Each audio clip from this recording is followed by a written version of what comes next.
Magbibitiw na bilang chairman ng Senate Blue Ribbon Committee si Senate President Pro Tempore Ping Lacson. Gagawin niya yan matapos ipahayag ng ilan niyang kasamahan sa Senado ang kanilang pag-aalinlangan sa isinasagawang investigasyon ukol sa mga maanumalyang flood control projects. Naniniwala raw si Lacson na maayos niyang hinawakan ang mga pagdinig ng Blue Ribbon Committee. Kung mayroon sa kanila, walang tiwala, then hindi naman ako ganun kamanhid para hindi ko maramdaman yon dahil nga nakapag-express na sila ng disappointment. Opo. At kung ang dahilan ay dahil meron nasa sangkot, meron mga pangalan ng aking mga colleagues na nababanggit. Sabihin na natin, dating Senate President Escudero, si Senator Estrada, Senator Villanueva.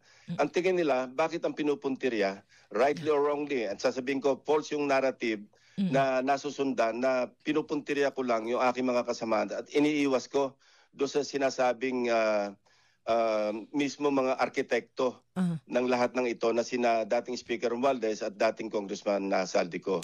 Well, I'm telling you, that's a false narrative. Sabi pa ni Lacson, walang katotohanan ang alegasyon ng netizens na itinigil umano ang investigasyon ng Senado dahil nabanggit sina dating House Speaker Martin Romualdez at dating Ako Bicol Party List Representative Zaldico at ang anilay pagdiin ng komite sa mga senador na idinawit ng resource person sa flood control kickbacks.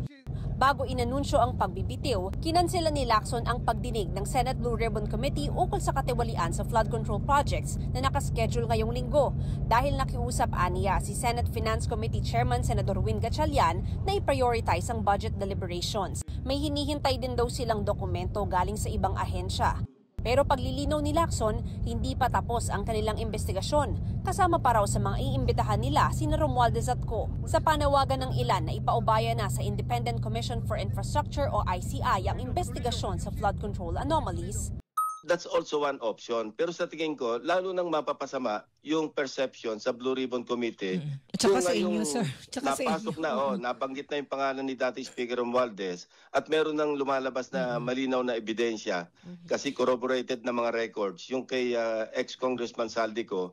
Lalo pangit namang ite-terminate. Eh di lalo nang nabuo yung suspicion, na-reinforce pa yung suspicion na talagang pinoprotektahan namin yung dalawa. Makokontrol ko ba yung nagbanggit ng pangalan ni dating Senate President Escudero? Makokontrol ko ba yung nagbanggit ng pangalan ng tatlo kong dating kasamahan at kasamahan sa ngayon? Sabi ko nga, kung saan kami dadala na ebidensya, dito kami pupunta.